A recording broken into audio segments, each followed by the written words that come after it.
Bonjour à toutes et à tous, bienvenue sur KTV et Kwezi FM, le 106.9 pour un temps de parole, évidemment, en direct à la radio et à la télévision. Notre premier invité pour cette semaine, la semaine véritable de la véritable rentrée, c'est Rivo du SNUPP. Il est avec nous. Rivo, bonjour. Bonjour. Merci d'avoir accepté notre invitation depuis mercredi. Vous êtes en grève, la rentrée ça a démarré mardi, le lendemain, vous l'aviez déjà évoqué dès le mois de juin sur ce même plateau, cette rentrée perturbée. Et pourtant, on a le sentiment, Rivo, que ça ne mobilise pas, que ces idées ne collent plus avec l'opinion publique. Est-ce qu'on se trompe quand on pense ça ? Je pense que vous vous trompez énormément parce que allez voir sur le terrain la réaction des parents d'élèves par rapport au rythme scolaire. Vous savez, on peut avoir des idées partagées, mais là, ils sont, enfin, en tout cas, des points antagonistes. Mais là, je pense qu'une grande majorité de la population, à la fois enseignantes, ou voire les parents d'élèves, découvrent véritablement ou disent que ces rythmes scolaires doivent être revus dans la situation de Mayotte. Pas plus tard que vendredi soir, on a eu une rencontre avec des parents d'élèves qui étaient, favorables à la mise en œuvre des rythmes scolaires la rentrée dernière et qui aujourd'hui, effectivement, nous ont, après discussion, mis en place, enfin, présenté des problématiques autres. C'est-à-dire, quand vous prenez des écoles où il n'y a pas de problème de rotation, mais on connaît bien les écoles de Mayotte. Oui. Les enfants, ils mangent par terre. Les enfants n'ont pas de cantine. La bouffe qu'on leur sert, c'est pas des repas chauds et tout. Et en fait, ils nous ont démontré que dans ces écoles où il n'y a pas de problème, malgré tout l'après-midi, pourquoi les enfants ne sont pas attentifs, c'est parce que pendant ce laps de temps, ils ne sont pas accueillis dans de bonnes conditions. Et effectivement, c'est pour cela que les après-midi, ça se passe mal pour les gamins. Et aujourd'hui, on n'a pas encore expérimenté à Mayotte. On n'a pas encore l'école où, effectivement, on peut mettre en place ces rythmes scolaires-là dans de bonnes conditions. À quoi ça va ressembler, Rivo, cette semaine Alors, vous avez essayé la semaine dernière en mobilisant les parents d'élèves. Pas vous, mais les parents d'élèves se sont mobilisés, ont tenté de vous rejoindre du côté du vice-rectorat.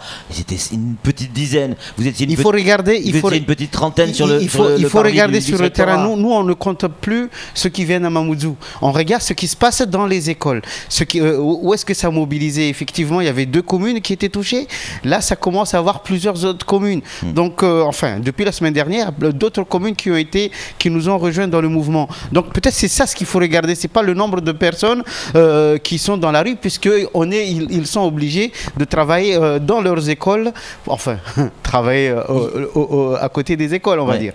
Il n'y a pas que le problème des rythmes scolaires. On vient de recevoir un SMS d'un enseignant. Je vous le lis, ça va prendre 30 secondes si vous êtes d'accord. Fosse, on est à Mgombani. D'accord ? L'école maternelle de Mgombani. Fosse septique cassée, la cour pue la merde. C'est le texte, c'est le SMS. Les parents refusent que leurs enfants entrent dans l'école. Le problème des rythmes est réglé. Il y a eu la promesse de la mairie. Il n'y aura pas de rythme sans équipement adéquat et la logistique qui va avec. Mais là, comme chaque année, une malfaçon dans la tuyauterie du groupe scolaire provoque un écoulement d'excréments et d'urine. Donc, deuxième jour de grève improvisée et forcée cette fois-ci des parents et écoles vides, l'air est irrespirable. Ça aussi, ça fait partie des revendications ? La position de la commune de Mamoudzou reste à définir ou à préciser parce que tantôt la vice-rectrice nous dit qu'elle a été en réunion avec le maire de Mamoudzou. Elle nous affirme que le maire de Mamoudzou s'est engagé à mettre en œuvre les rythmes scolaires. Donc la position du maire de Mamoudzou doit être bien clarifiée. Deuxièmement, effectivement, Mgombani, c'est pas la première fois où où les parents se mobilisent, les collègues encouragent les parents à se mobiliser. Donc c'est de la même manière à Iloni, c'est de la même manière dans d'autres... Iloni qui est fermé ce matin, hein. Voilà. École maternelle. Dans d'autres écoles. Donc non, c'est le problème avec Madame la vice-sectrice, avec ces histoires de rythme, on a occulté les autres problèmes que nous posions depuis plusieurs années. Mais on a bien compris. Et on ajoute à cette affaire-là, parce qu'on n'en a pas parlé, d'autres problèmes des fournitures scolaires. Quand vous dites que vous avez le sentiment que la rentrée s'est bien passée, si une association des parents d'élèves soulève encore le problème des fournitures scolaires, je peux vous dire que là, on a tous les ingrédients pour ne pas que l'éducation se passe dans des conditions minimales. Samuel Baucher, le rédacteur en chef de France Mayotte Matin, a une question à vous poser, Rivo. Oui, concernant les rythmes scolaires, Madame le vice-recteur explique que c'est une réforme qui s'appliquera dans le temps, qu'il faut l'aménager au fur et à mesure. Bon, d'accord. Pourtant, ça existe à Bandrabois et à Mtsamboro depuis longtemps. Ce sont les deux communes tests en fait qui ont servi pour cette réforme. Est-ce que ça fonctionne là-bas ? Est-ce que ça fonctionne ? D'abord, avant de poser cette question-là, peut-être même pas, ne le posez pas à moi, allez voir les collègues. Pourquoi à Bandrabois, il y a des parents qui se sont mobilisés la semaine dernière en fermant pendant 2 jours une école. Je ne sais même pas si ça continue aujourd'hui. Allez-y.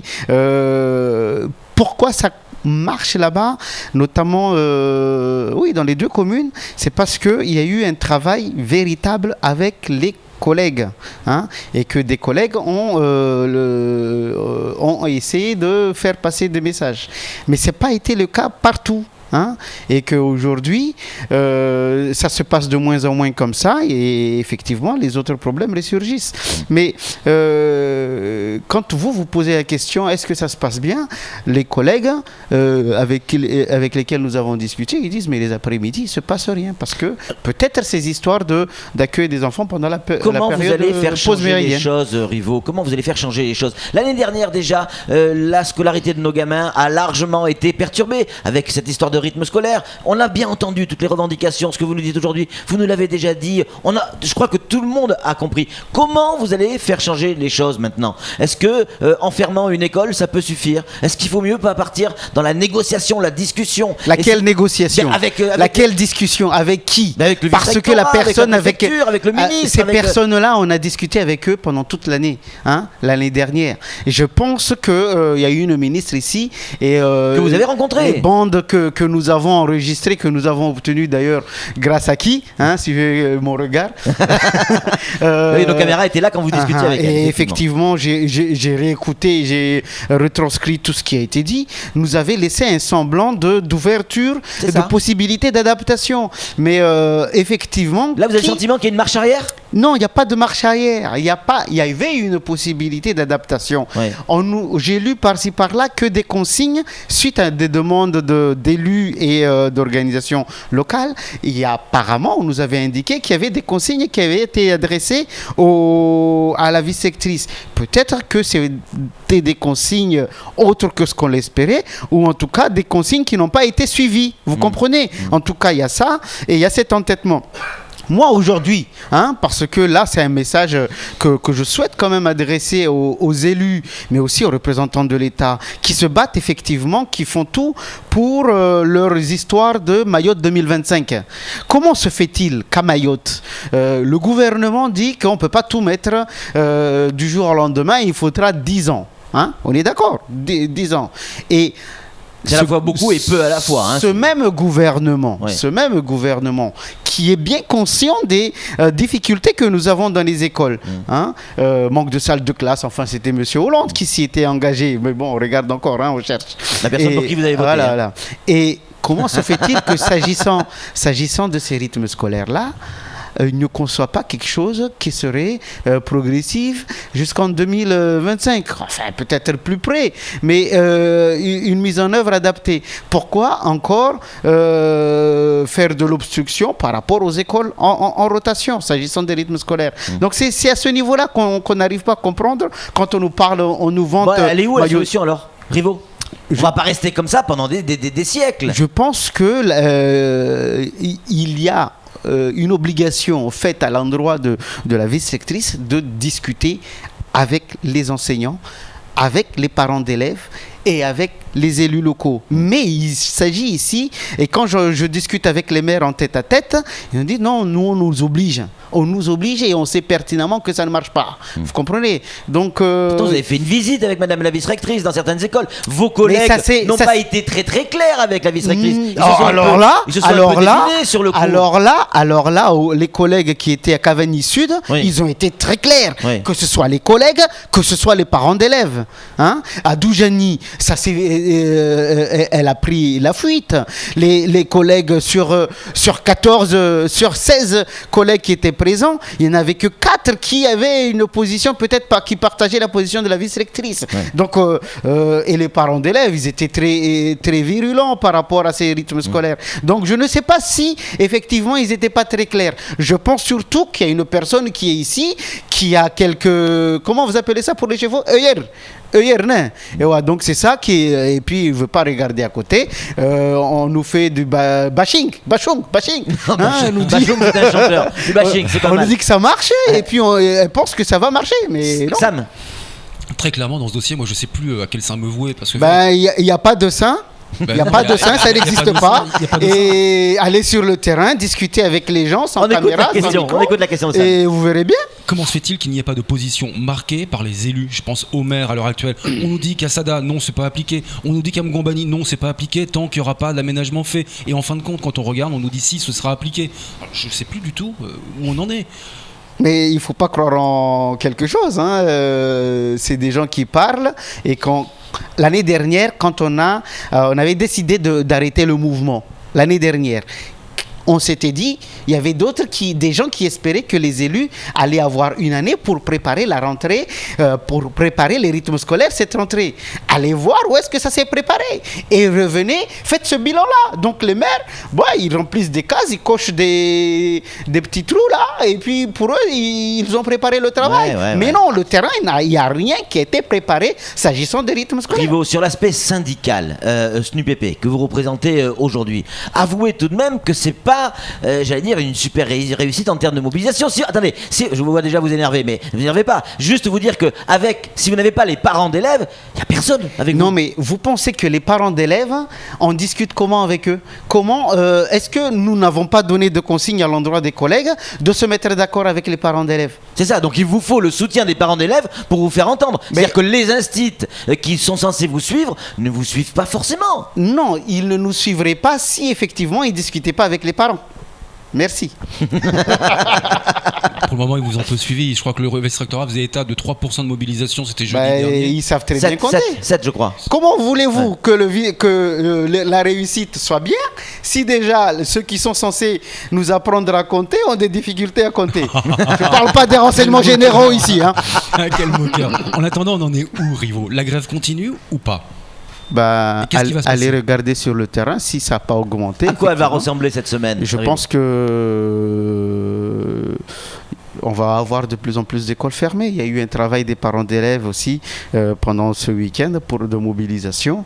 Et on va essayer de mettre de la couleur. Mais bien entendu, si on retourne à du noir et blanc, on aura fini. Donc, des écoles fermées, quels conseils maintenant vous donnez aux parents qui se retrouvent avec leurs gamins, qui arrivent avec les petits gamins dans la main et dire non, aujourd'hui il n'y a pas école parce que l'école est fermée. Qu'est-ce que je fais du gamin? Il faut se mettre d'accord avec les parents qui ferment l'école.